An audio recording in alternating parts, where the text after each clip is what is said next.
Hello, and welcome to the Sacred Sister Podcast, where we normalize the magic and sacralize the mundane. Now it's my turn. My name is Britt.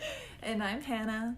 And today we are so excited to talk to you about the chakra system. Mm-hmm. What are we going to be going through in this episode? Yeah, we're going to look at each of the chakras, what they stand for, and how they show up in our lives, and what happens when they're blocked, when they're overflowing, and how we can balance them. Yes. And we're going to give examples of our own spiritual journey on that path. Exactly. So excited. And before we get into our meditation, we'll do a little bit of housekeeping. And I just want to clarify, I know that there are many different systems or lineages that you can resonate with within the chakra system. And today we're just going to be focusing on the 7 main energy centers. Mm-hmm. And we also want to mention solar eclipse. The solar eclipse in Cancer just happened. Happy solar eclipse in Cancer. Happy solar eclipse. So a solar eclipse is like basically like a super new moon, in a sense that it can bring out a lot of our inner subconscious feelings and thoughts that we may have hidden away for a while and we didn't want to face them, and they're coming out now. So if you find yourself in that spot, just be gentle with yourself. Know that this is exactly the way that it's meant to happen, because those wounds are being reactivated because you are ready to heal them. So this is also a wonderful time to set new intentions, especially for the next 6 months, because solar eclipses are basically helping us plant seeds that are huge, like big seeds of intentions. And if you want to know more about solar eclipses, we have a whole episode on cosmic cycles where we're covering solar eclipses as well, and check it out. Thank you. Thanks for that. Oh, sacred sister, a kindred flame, may we light one another. From the ashes rise, oh, we rise, oh, again.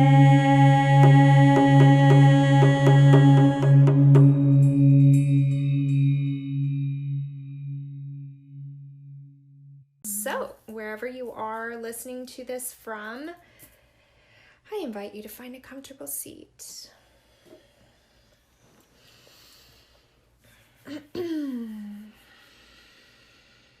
And if it's comfortable, I keep wanting to say introduce and include. I invite you to close the eyes. However, not so much if you are operating machinery or a vehicle. See whether you can just follow this message and allow yourself energetically to sink into the moment. But as of right now, just take a few breath cycles at your normal pace.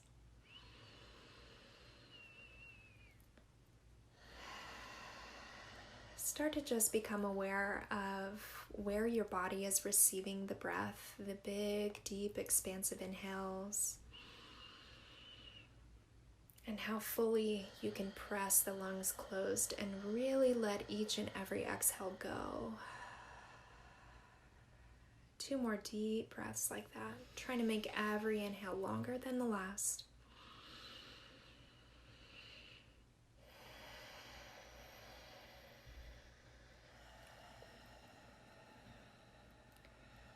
Inhaling, filling the chest and dragging the breath down deep into the belly and even further down into the pelvic bowl. And from the very base of that bowl all the way up the spinal column and out.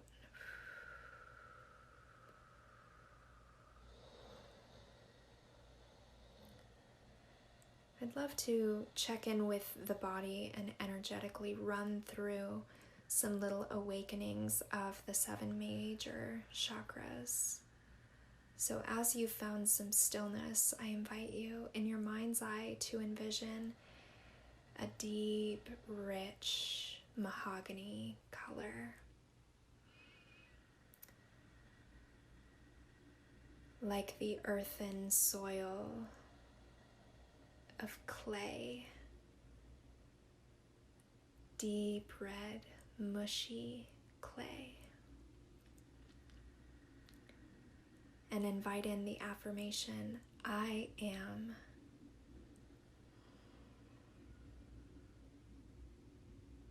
Deep red hues, I am.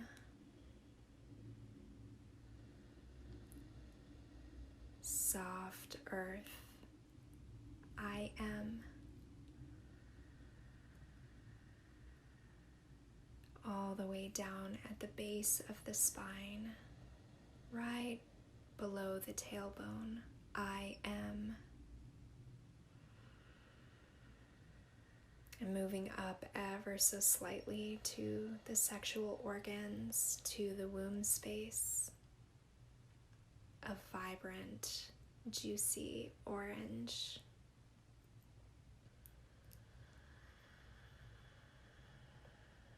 And the affirmation, I feel. The space of creativity, of creative projects. I feel like a swirling pool of creativity. I feel.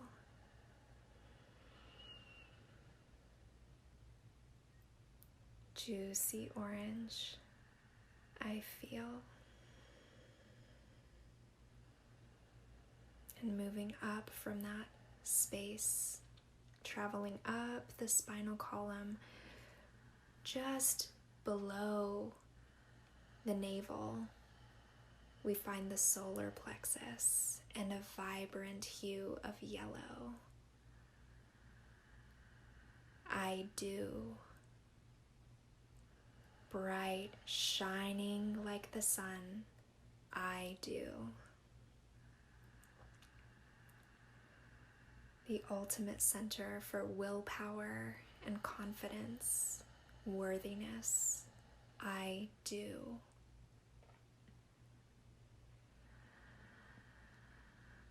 When approaching the world, I do.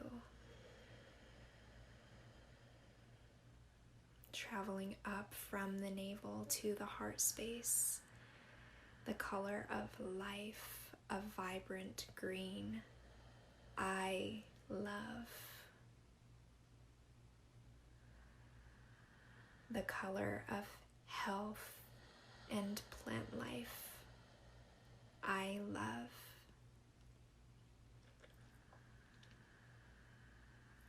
The color of green grass and the trees which give us air and breath and life, I love.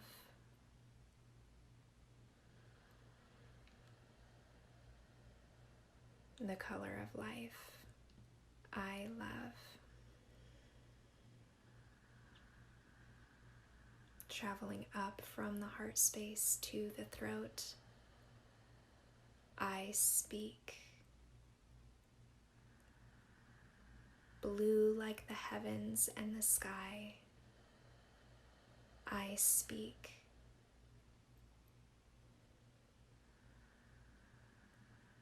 Deep hues of blue expansiveness, I speak.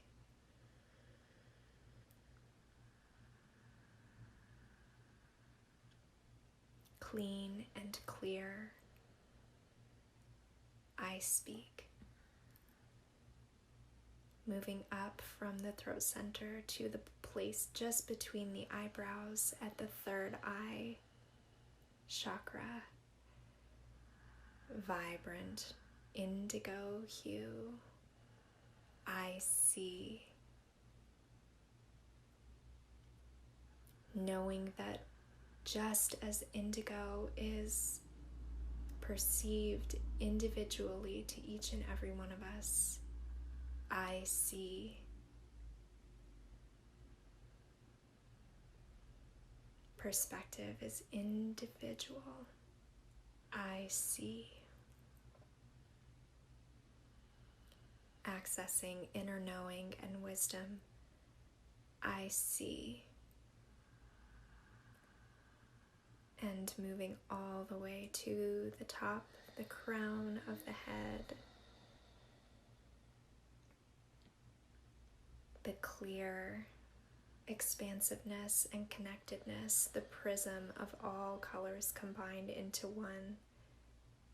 I understand. Feeling the connectedness of all things. I understand. Seeing that we are all one. I understand. Seeing the connectedness of all things. I understand.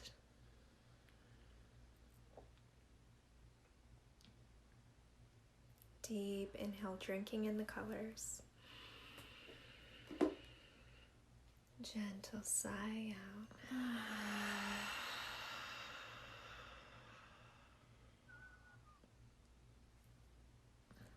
May the deep wisdom within each of these energetic centers be with us here in this conversation today. Whenever it feels good for you and not a moment sooner, I invite you to rejoin us and open the eyes.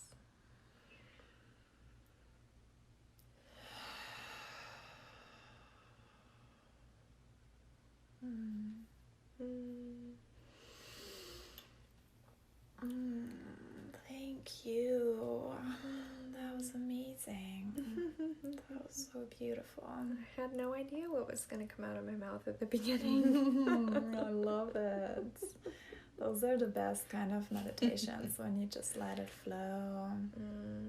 This is how we do meditations. Yeah, what an interesting thing. I halfway through that, I almost had a hard time facilitating it because I was getting so deep into it. Yeah. I just felt so dense in my body and it felt so good. I just kept having to remind myself, speak, woman.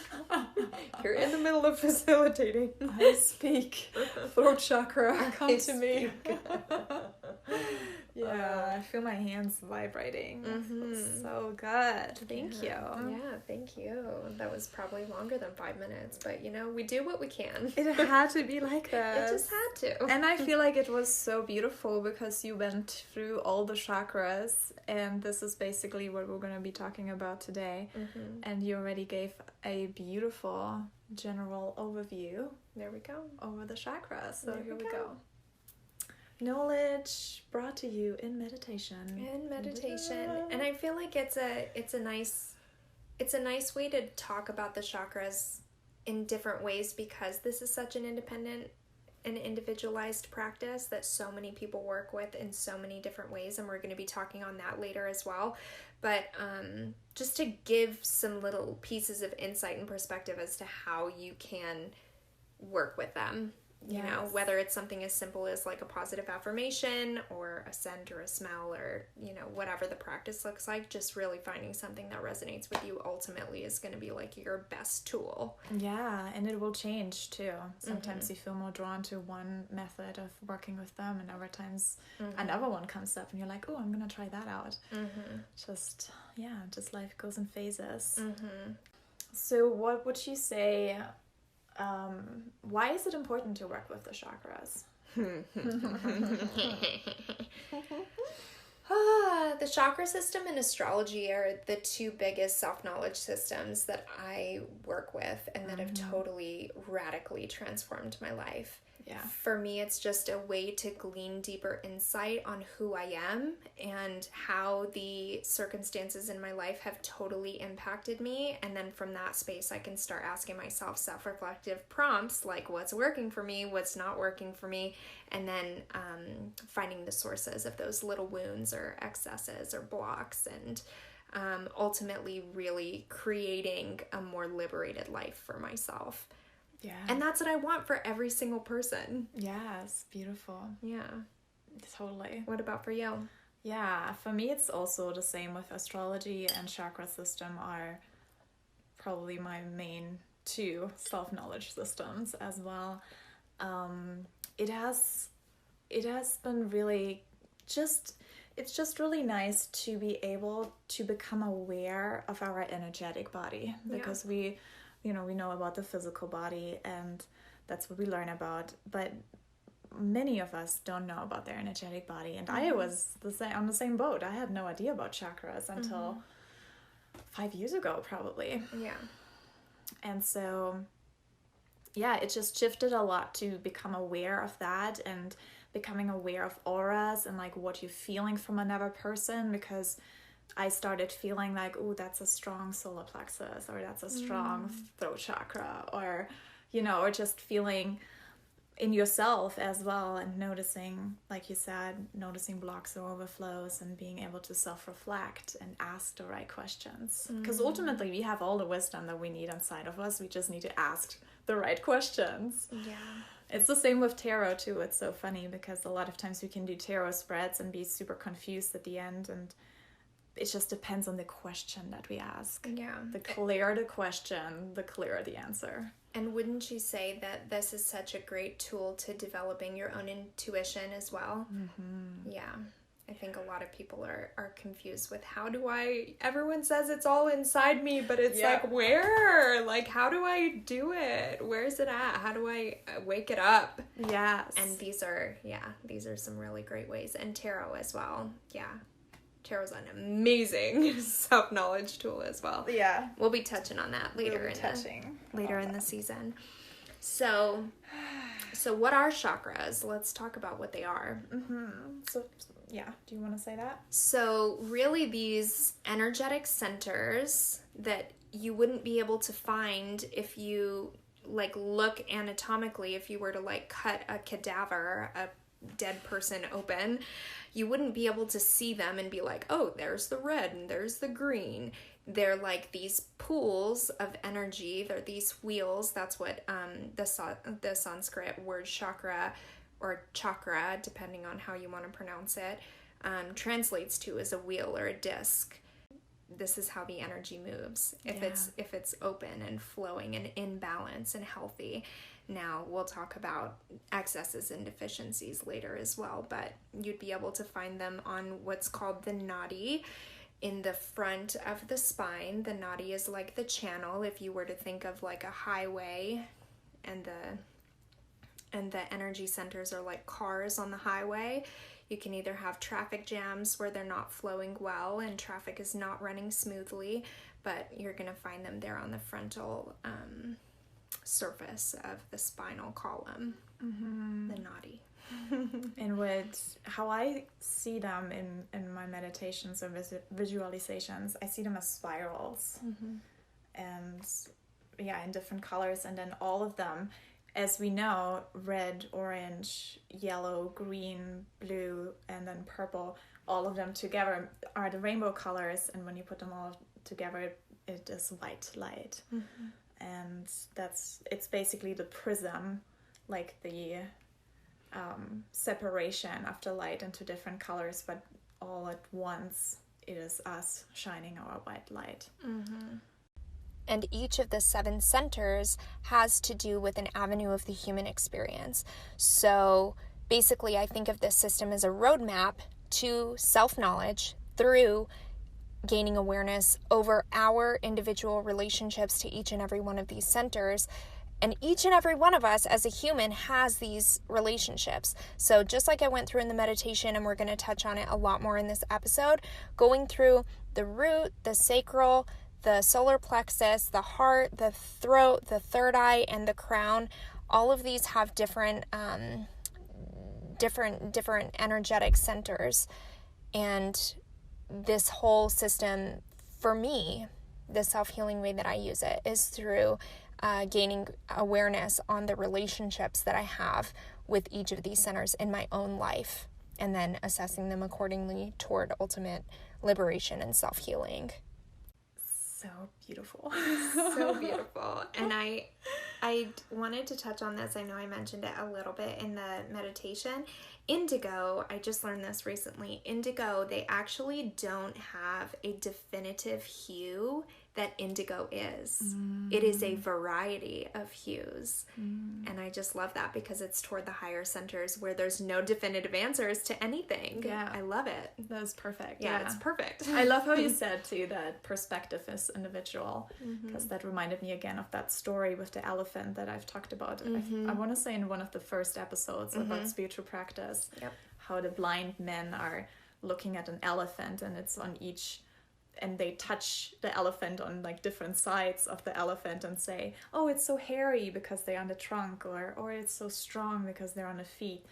And then they fight each other of like who's right or wrong, and then ultimately they're all right because they're all individually on the perspective. Their perspective is right, but then they just want to create a tension around it because everyone wants to be perceived as correct. Yeah, but also I feel like we come into this lifetime to focus on certain perspectives, and those are the ones where we shine our light, so that we ultimately become like the whole community. Each one of us has like their own perspective that we shine light on, and ideally we would shine light onto everything when we work together and collaborate. I feel like this feeds perfectly into the age of Aquarius too, and what we're seeing in like mass media, because with so many artists, and I'm speaking about a lot of musical artists, but we're past the point where we want the people that fit in the box, and the weirder that people are and the more they shine their light in their own weird wacky way, the more we freaking love them, because we're able to see this part of ourselves that maybe we haven't allowed ourselves to shine freely because we don't want to be perceived as X, Y, and Z. But we're becoming so liberated as a collective consciousness because we're seeing so much success and so much thirst and hunger for this uniqueness that's being expressed in so many artistic ways. And yeah, this is just something I'm so passionate about. Like, Age of Aquarius is literally everywhere. And we're going to do a whole episode on that too. Yeah. We should, for sure. Yeah, it's really apparent. It just depends on how you want to look at it, because every single person is feeling a massive shift right now.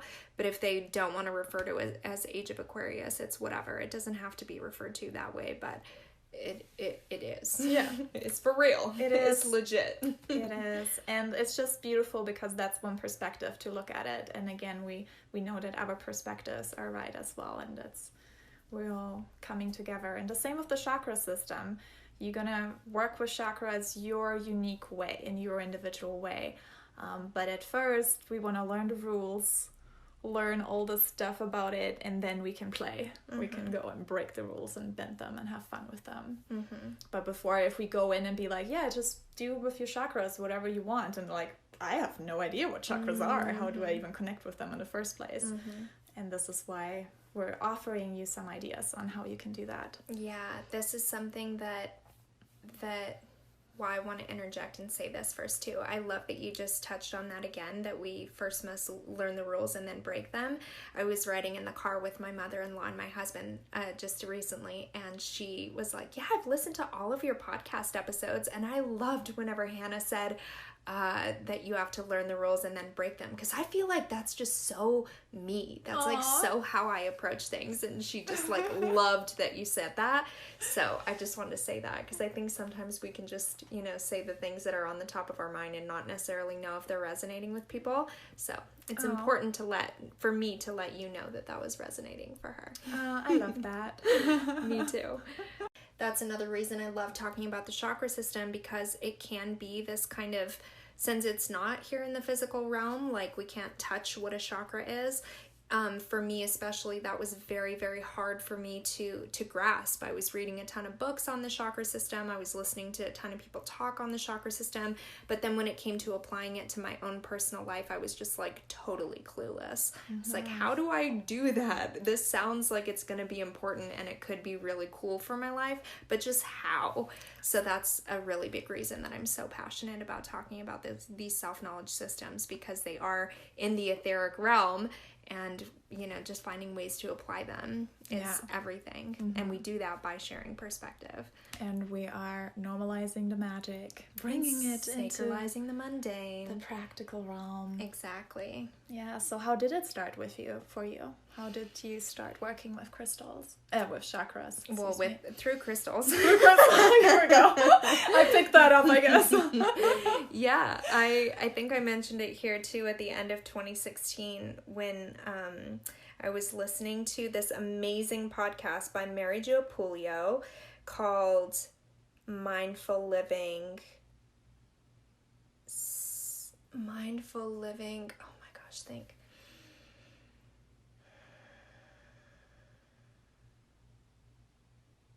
Nope. Not coming. Not coming. I'll write it in the show notes though, because it's a really great podcast if you're looking for another person who kind of just lays out a lot of stuff. Her delivery is very different than ours, but it's great. And she was talking a lot about the chakra system, and I told Curtis I have no idea what this thing is, but I feel like it's going to be really important to me. And when I really started working with it, it was through the root chakra, because I discovered that I had a massive imbalance in the root chakra, very, very insecure, with a ton of fears around everything about me, a ton of stuff. And really just starting to ask myself a lot of questions around why I thought of myself that way and where these fears stemmed from, and then seeing how they came to me from my parents in various ways, and they came to them through their parents, and literally from your roots. Yeah, literally from my roots, which makes sense. Yeah. It's like we're supposed to have imbalances. We're supposed to be blocked. This is the whole beautiful aspect of us stepping into a more conscious and liberated place in our own lives and saying, I'm going to choose to be a circle breaker, and just because my family has passed it down to me doesn't mean that it's mine. Yeah. And I'm going to make the conscious choice so that I don't, give it to my offspring or my partner, or just continue this stifled way of living. Yeah. So, and it's a lot. I think it's very common in this Western society that we have a blocked root chakra. Because it's also like lack, like a feeling of lack of abundance. I think, did you ever see the interview that Deepak Chopra gave on, I want to say, Jimmy Kimmel's late night show? It was just after Trump had gotten elected, and Deepak Chopra is an amazing master spiritual teacher, and he really assessed how our nation has a deficiency with the root chakra and these fears, and how Trump and the way that people resonate with what Trump says is a direct correlation to that lack mindset. Survival, because that's what the root chakra is really like. The inner survival, what grounds us. And how he literally runs in a red party. I mean, it's like the Republicans are red. Oh, that's an interesting correlation. I haven't really thought about that before. Oh yeah, it is so correlating. It's crazy. If you think of like the political parties, even if you think about certain companies and branding, it's really interesting to look at the colors and how they correlate to the chakra system. Yeah, then that's interesting, because then the Democratic Party is blue, and that's the speaking. That's the outward. Well, we haven't gotten there yet. Let's do a little overview first. We just started with the roots, so that's like the survival and the security feeling, the feeling of abundance. When it's blocked, like you said, we have a lack feeling, we have anxieties, fears, we are not grounded, we feel uprooted. Exactly. Literally. Hard to even feel present in the body. This can show up in literally limitless ways. So understand that we're only touching on like such a teensy-weensy keyword few things. Yeah.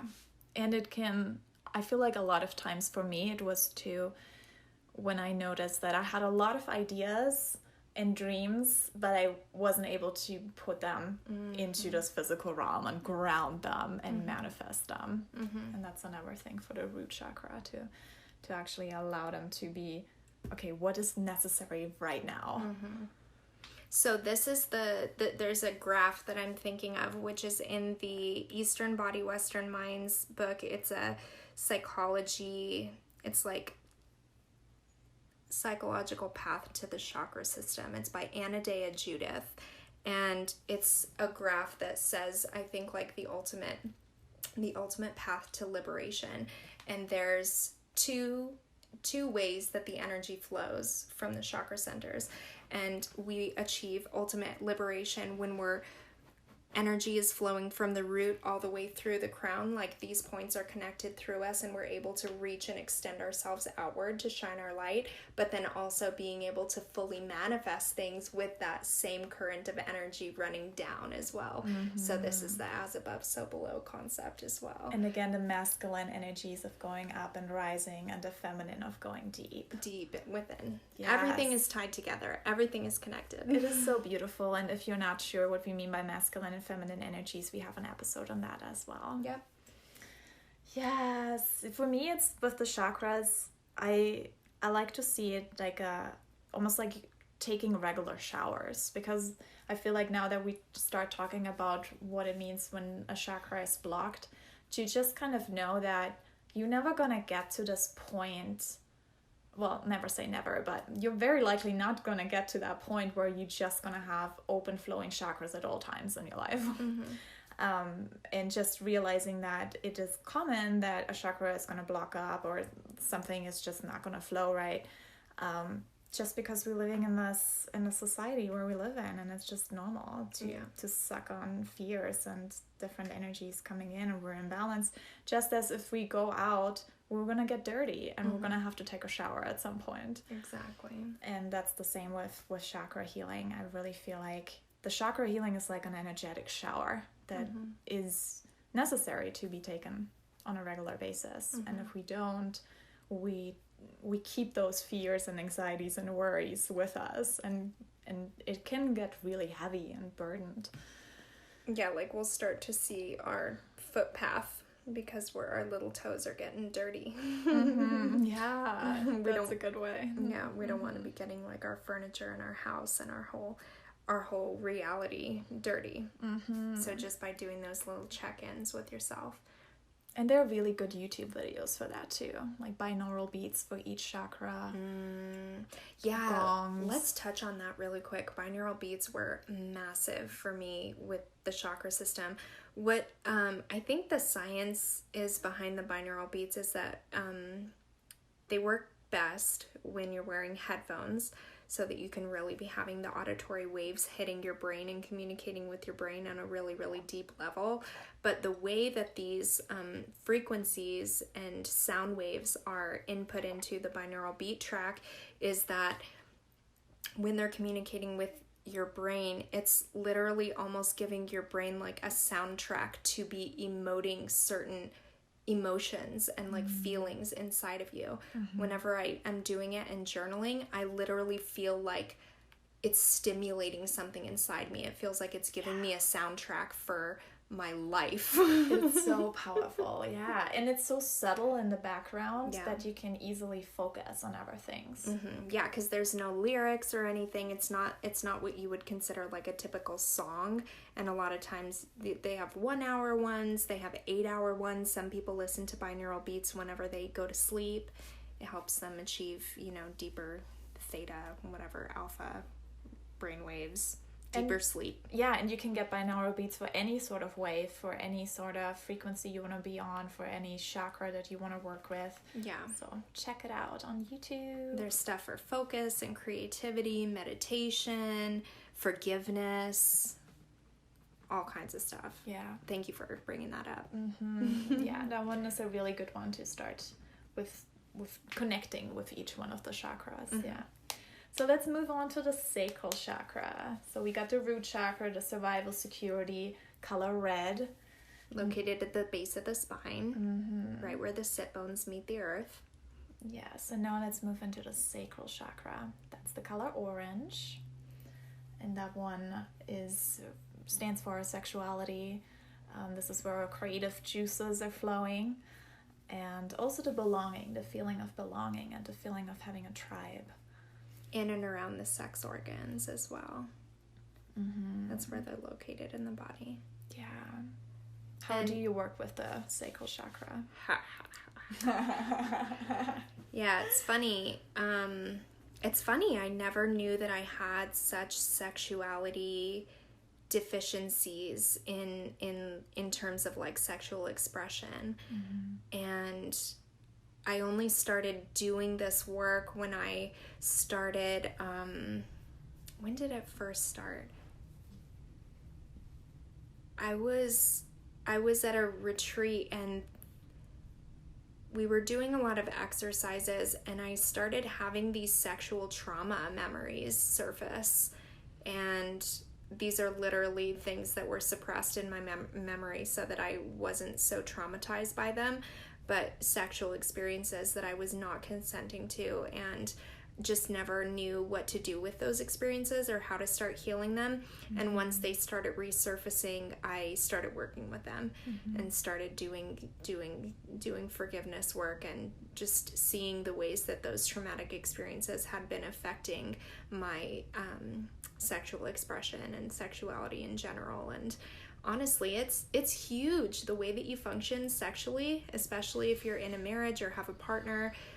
It's so important. It speaks so deeply to who you are, what you've been through, what you're holding on to, what you let yourself do and ask for and are deserving of, and so much. Yes. Now you tell me yours. Yes, and the sexuality is like pretty much the deepest way of belonging, the feeling of belonging, to like literally merging with another. And yeah, it is deep, and I feel like we're gonna have an episode on sacred sexuality too in the second season. How do I work with the sacral chakra? I like to use crystals. Well, I like to use crystals for all of them, and when we use crystals, we usually take the crystals with that have the color of the chakra that we want to work with. So in this case, it would be orange. Which would be, I'm thinking of the carnelian.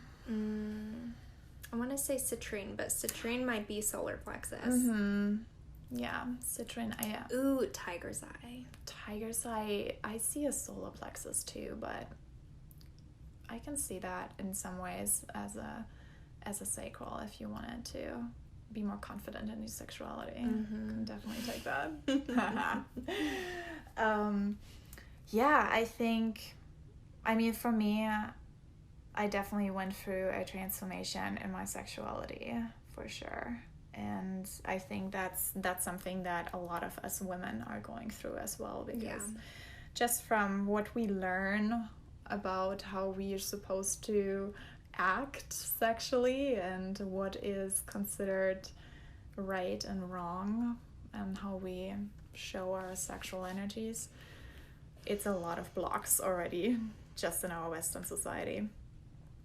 So yeah, I definitely went through the same liberation, the sexual liberation.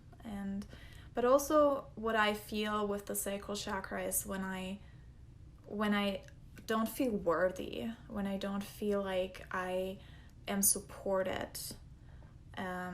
that's when I notice too that my sacral chakra is not flowing, when I feel like I need to do it all on my own and I don't have to support either from my tribe or from a partner. And that's when I start. And especially like a lot of the times it's also like based in our hips or emotions and our, anger and resentments in that regards. And that's the tightness, and that's another sign for a blocked sacral chakra. Also, for each one of them as well, depending on where they are in the body, you can notice when you have any like illnesses or like pains in that regards, you can always associate them with the chakras and see if when you like work with that specific chakra, if it's gonna go away. I have a fun story about that with the throat chakra where we're gonna come up next. Go ahead. Not next, but soon. Here in a minute. Yeah, and I also want to touch on the connectedness, the interconnectedness between all of them as well. There are not clear lines between things, because a lot of times what affects one chakra, like say with the sexual chakra, we can start to develop fears and anxiety, which also triggers stuff from the root chakra. And then also it can keep us from feeling confident and worthiness, or also stop us from being able to speak things aloud. It's like the interconnectedness between everything is so personal from person to person as well. So yes, I love that you touch on that, because that's really important. We're gonna go through each of the chakras, but like knowing that each one of them is interconnected is so helpful. Yeah, there's not some textbook way. This is so important for me to say. There's not a textbook way or some prescription that someone could give you to be like, here, do this A, B, C, D, E, and you will be, this perfectly whole human. So much of what this work entails is equal parts knowledge and education on the outside, and also that deep connection on the inside. So equal parts masculine and feminine, equal parts internal and external. Like, nobody else can do this work for you, is what I'm trying to say. Yes, you can be guided, but you got to do the work on your own. Yeah, and every single person is capable of full internal and external healing. Yes. Okay, so let's move on to the solar plexus, also called the navel chakra. So this is the powerhouse that governs so much about how we see ourselves in the world. So how worthy we are, our self-confidence, our willpower, our ability to do. That's why I said the affirmation. I mean, and it's widely known too, that's the do chakra, the place that we feel power to move and take action in life. Yes, and the color is yellow, and you can think of it like a sun shining your light. This is how you shine your light into the world. Yeah. Beautiful. Yeah. I mean, I feel like we're telling so many stories, but the stories really have to do, like the sacral chakra stories and the root chakra stories are interwoven with the solar plexus, so we don't necessarily need to give so many stories on each and every one. Yeah. So there we go, solar plexus. Well, what happens when it's blocked? Oh my gosh, just feeling like we're not worthy to do anything, or to shine and to live and to make changes. Low self-esteem. Yeah, low self-esteem. Yeah, needing permission for things. Feeling like you're not a leader. Afraid of taking leadership, afraid of stepping up, stepping into your light. And then if you think of it on a spectrum, this is something we haven't said either, which you can associate to the lower chakras that we've already spoken about. If you think about everything on a spectrum, if that's on the low end, what's the excessive look like? It looks like the other end of the spectrum. So that's like someone who just totally knows it all and is like overpowering other people with just like, I've got it, I will do it, I will, just overly controlling. Yeah, and arrogant. Right. And overly confident in the sense that they think they're better than others. Yeah, so that's a really good one to look at. And on each side, we want to look at the blocked or the overflowing side of it, because what I like to see it is almost like a pipe, and it has water in it, and each of the chakra has a hole, and it's flowing through the holes. And if one is blocked, then the stream of the water in the other holes is going to be bigger. It's going to be more flowing there. And when the pipe is dirty, then the flow is not and it's interrupted. It's interrupted, yeah. And so we gotta get the pipe cleaner and clean it out. We're gonna flow through life. All right, so let's go into the heart chakra. The heart chakra is located at our heart in the chest area. It is the color green or pink. And it is really standing for love and connection, empathy, forgiveness, healing. Green is such a beautiful color for healing. Yeah, I think of the relationships that we have too. Our ability to connect with one another from the heart space. Yeah. To receive and give support as well. What would you say if that's blocked? Well, how would that show itself? A lack of being able to connect with other people. Grief. A lot of resentment. Like distrust. Not trusting others. Not wanting to open up. Because of fear of getting hurt. And that's a root chakra thing too. There's that interconnectedness again. But even like we can build walls around our hearts because it makes us vulnerable to connect on the heart base. And especially if we haven't grown up in a family where we see it being exemplified in a healthy way, it's how, like, literally you don't really have that kind of connection with that heart center, which is so normal for a lot of different ethnicities and different cultures, different corners of the world. It's not that those people are deficient and it's like their fault.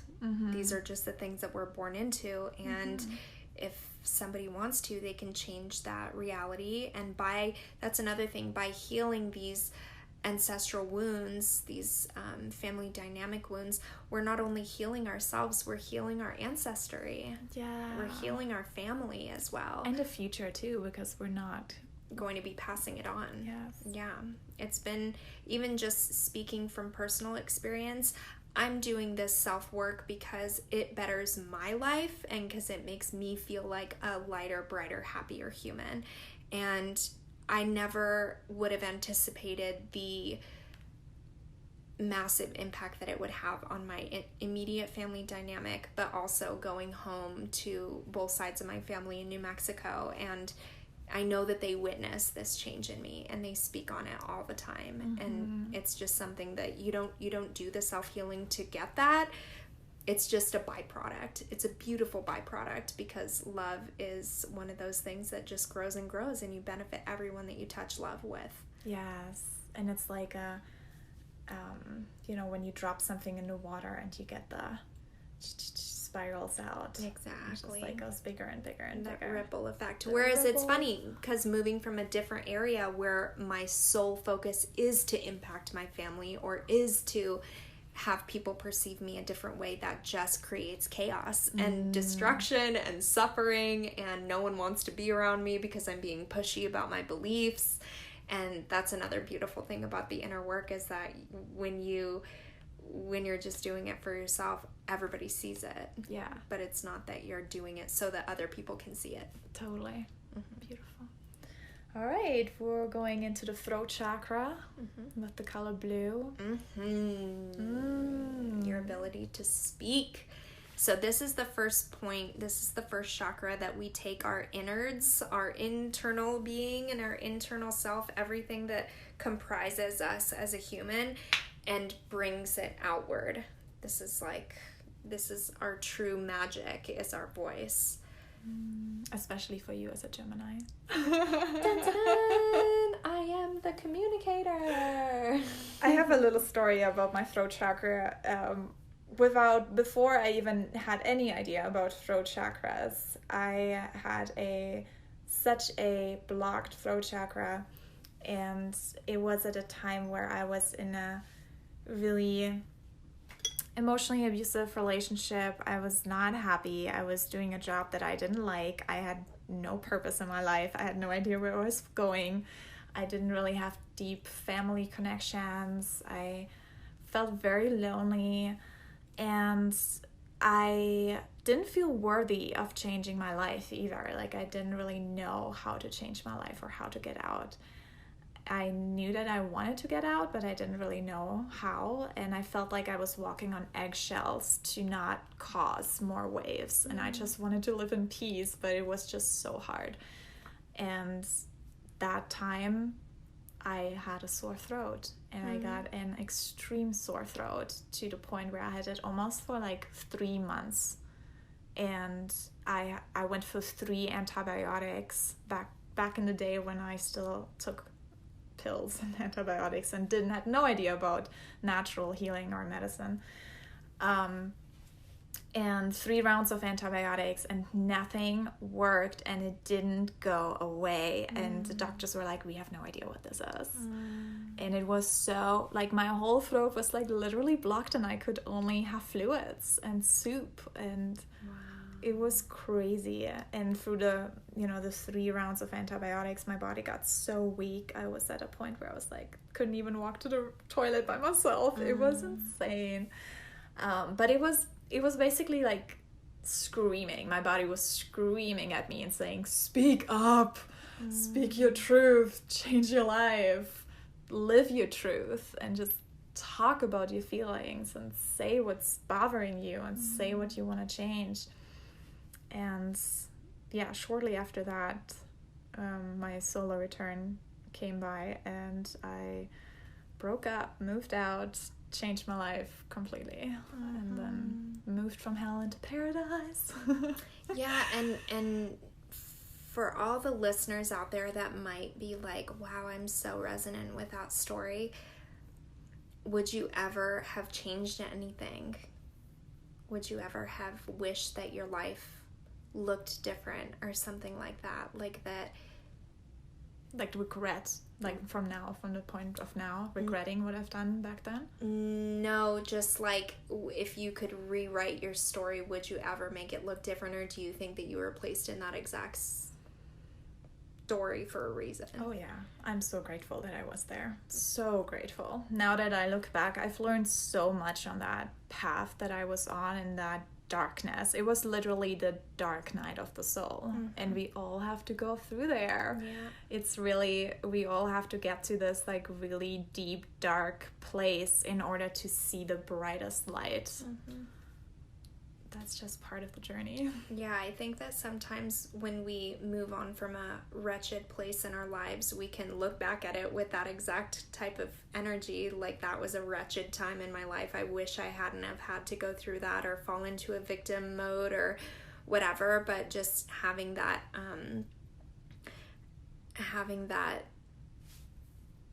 feeling inside of you that's like, no, I know that this is happening for me for a reason, and I'm meant to learn something from it, and really gleaning that wisdom and being appreciative of whatever it is that happens in life. And that's, I feel like, where chakras can help so much too, because they show us of like, you gotta speak up. Like with my throat chakra, just like literally telling me this, you're not living your truth. You gotta speak your mind. And when I did, everything completely went into disaster, and I realized, okay, this is not the person I gotta be with, and just really with the solar return, with the sun being right there and shining.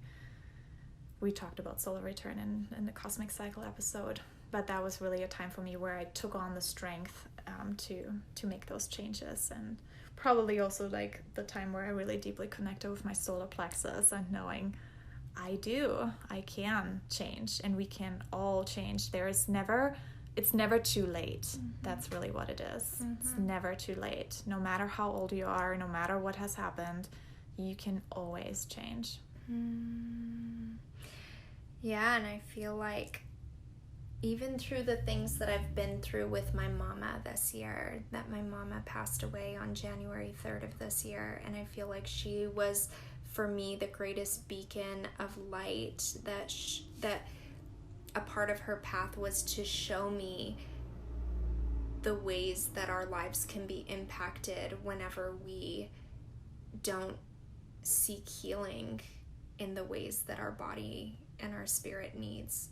After her father passed 8 years ago, and just the radical way that lack of healing kind of happened. That was her heart chakra too, like blocked, right?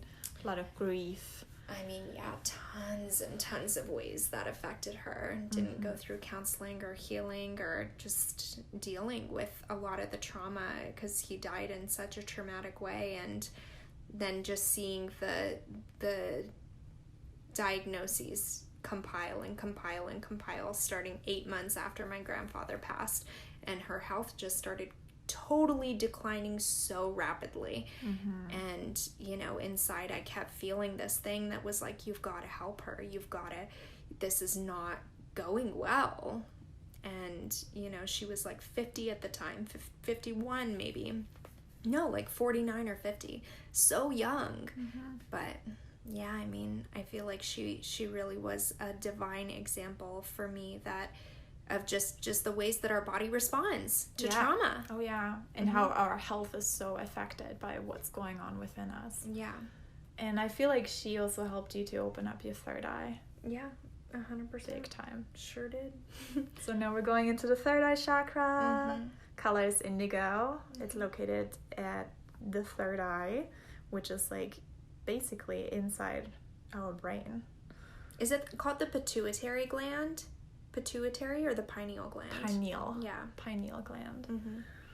And it is the seat of our intuition. Inside, I see really seeing other perspectives, and also even going to the point of seeing other dimensions, and seeing, maybe having like hunches of the future of what may come, or dreams, really activating that whole intuitive psychic sector within us. What would you say if that's blocked? How would that feel? Not feeling connected to that stuff. Yeah. Being like, that's not real. That doesn't exist. That? They are just 5 senses, and that's all there is. Yeah, I feel like I was there for a really long time. Only until recently did I really start feeling more of a connection to that internal psychic realm. But also a huge factor of that has been taking into my own responsibility, developing my own intuition, because I just never, you know, no harm, no foul. It's not bad of me that I went the majority of my life without, you know, having any intuitive connection. In some ways, in other ways, you know, it's not 100%. But yeah, once I really started saying like, this intuition thing, I really feel like it will benefit me to start developing it. And just you know, whenever I devote myself to something, I just go at it full speed ahead. Yeah. And it's really changed my life. And now that my mom has passed too, just having completely different types of dreams, being able to connect with her in other dimensions and receive messages from her, and starting to see little sparkles and like glitches of light here in the physical reality, and receiving intuitive downloads from source consciousness, and being able to access the Akashic realm. There's like an entire world out there that we can't see. Yes, we can't see with our 2 eyes. Yeah. And with the third eye we can. Exactly. There's literally a third eye inside our brain. Look it up. It's like it actually has all the cones, and it looks like an eye. And it can be smaller or it can be bigger, depending. A lot of times actually depending on the food that we eat. There are like different things that can block the pineal gland. One of them is fluoride. Yeah, I was gonna say that's the whole thing about the fluoride in water, and the cleanliness of our water, our water, because it can cause calcification to the pineal gland. Yeah.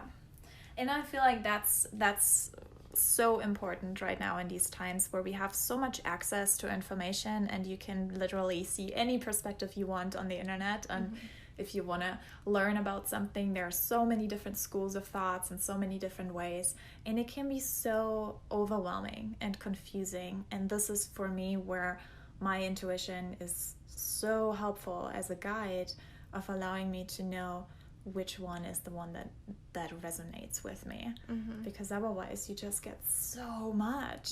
And like you're in a store and you're like, I have like 100 different products of pasta that I can choose from. Which one is the one that resonates with me? And it's your intuition that's gonna it takes you away from yourself. The way that our physical reality is kind of systematically placed and brought to us, like if everyone just gets one message from this episode today, I hope that it's that by gaining clarity of the reality that we have, especially if you're here in the Western world, just coming to understand that we are not presented with a reality that encourages us to get curious, that encourages us to make our own decisions, that encourages us that we actually know what's best for us. Just knowing that piece of truth can change your entire life. Yeah. Because we're made to believe that everything's already taken care of for us, and oh my gosh, you're too busy and you're too tired and you work too much to think about that stuff. We already did it for you. Like, don't worry about it. That is not the way. That is not the truth. That is not the light.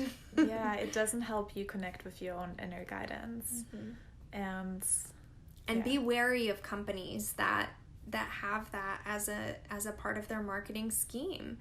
They're not in your best interest. There are billions of dollars spent every year for marketing so that they can get inside of your head and brainwash you. Oh my gosh. That's so third eye. That's like an overstimulation of third eye. When you get so powerful with it that you can literally brainwash people and manipulate them. And a lot of the marketing strategies are like really psychic. They're like really subliminal messages that we're receiving throughout our lives. Yep. So being aware of that, even like the lyrics and songs that we're hearing and receiving, that all goes into our into our inner voice, and it starts becoming our words that we say to ourselves. So make sure you listen to songs that uplift you and that resonate with what kind of life you want to live. Yeah, and I want to say this too, as a model who's been in the industry for 12 years, I work a lot of conventions, and I rub elbows with a lot of CEOs and a lot of people that are very, very high up in their industries, and I firsthand hear these marketing strategies that are meant to get inside of your mind, and how it is a great accomplishment whenever they are able to figure those things out. Like, this is not something that we're just kind of making up and being like, oh yeah, this is something that deeply disturbs me about going to some jobs that I do, because I'm like, oh my gosh, like, times are really getting wild. Yeah. Super wild. And modeling has been incredible for me, because it's given me a lot of behind the scenes education about the way that our world and our industries function, corporate industries. Yeah, that's where intuition is so helpful to have your own guidance. And now we're going into the crown chakra, the last one. Yes. Color purple or white. At times it can be seen as white too, because if you access the crown chakra, a lot of times all the other chakras are flowing really nicely, and then when you access that crown chakra, you're shining your light white and bright. And that crown chakra stands for oneness, awareness, really like a connection to all there is. Understanding. Yeah. Supreme understanding.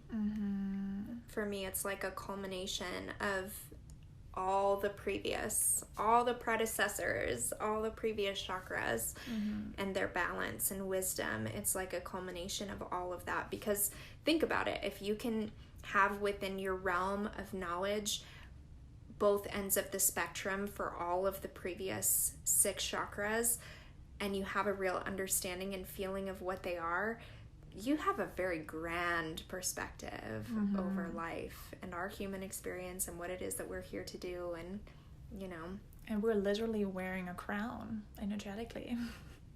And I feel like that's where in the saints and, Jesus was portrayed with a halo, because it symbolizes that crown chakra that was activated, and the connectiveness.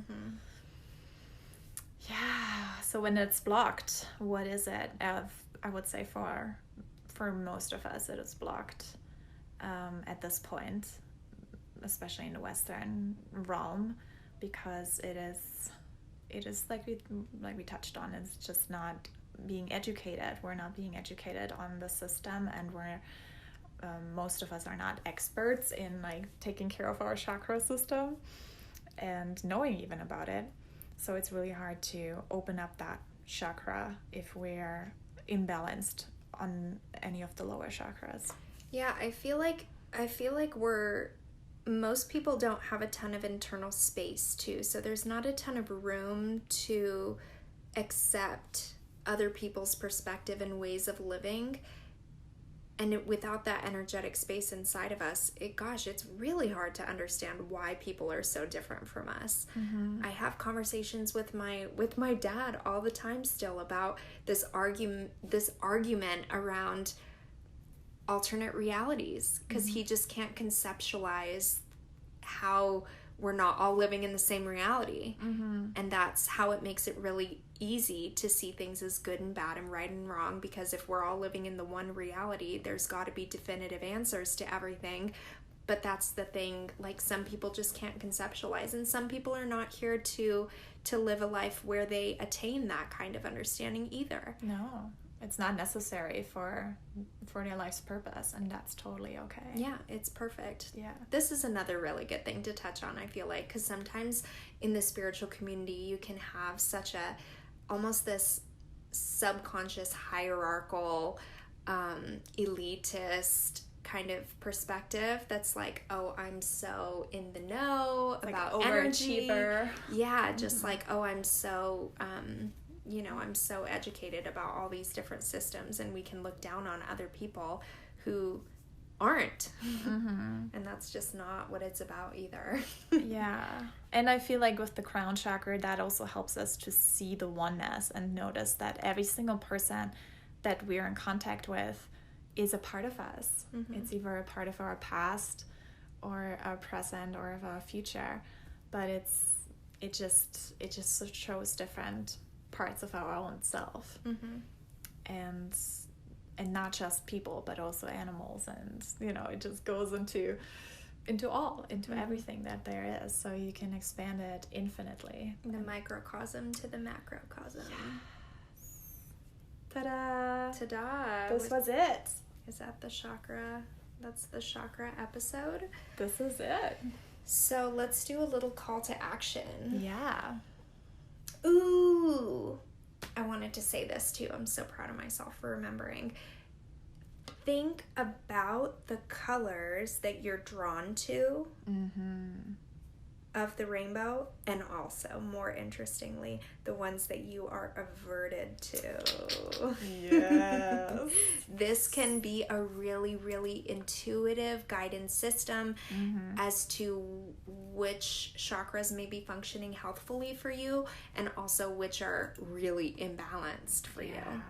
Yes, beautiful. Yeah, thank you for sharing that, because that's like such a simple thing. Like, we always ask, what's your favorite color? What color, like, most of us have some sort of favorite color that we're more drawn to, and other colors that we're like, I don't really like that.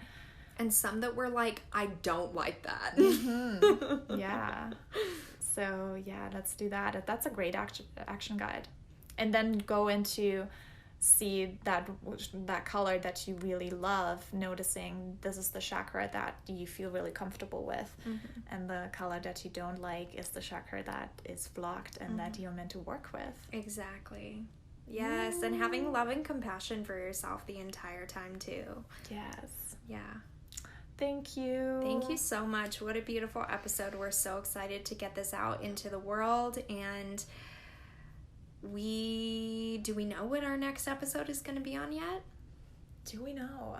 Well, we have so much possibilities. So many. Infinite, some would say. Infinite. We could do tarot. Yeah, that's the one that just came to my mind too. All right. Yeah. Let's do tarot. Here it is, our intuition. This is how we're flowing through life now. I feel like we both came from a place where we wanted to plan and structure and organize everything so much, and because we felt like that's what it should be. Yeah, and now we're just moving through life in a flow and allowing the guidance to talk to us, because when we plan and structure too much, we don't have time to listen, and we may feel like our mind may say, we need to have this episode on that. But right now, obviously, there was some sort of guidance that was saying tarot. And there was like whispering in my ear and whispering in Britt's ear. And then tarot. Here it is. All right, next episode is going to be on tarot. So excited to touch on that and to hear any kind of response on the stuff that was shared in this episode. Yes. So if you feel like it, we are so happy when we receive any ratings and reviews, allowing us to know if this is resonating with you, and also, you know, if you have any suggestions, anything that you want us to talk about, feel free to message us. Thank you so much. Thank you yourself for taking this time, and we'll talk to you soon. Namaste. Namaste.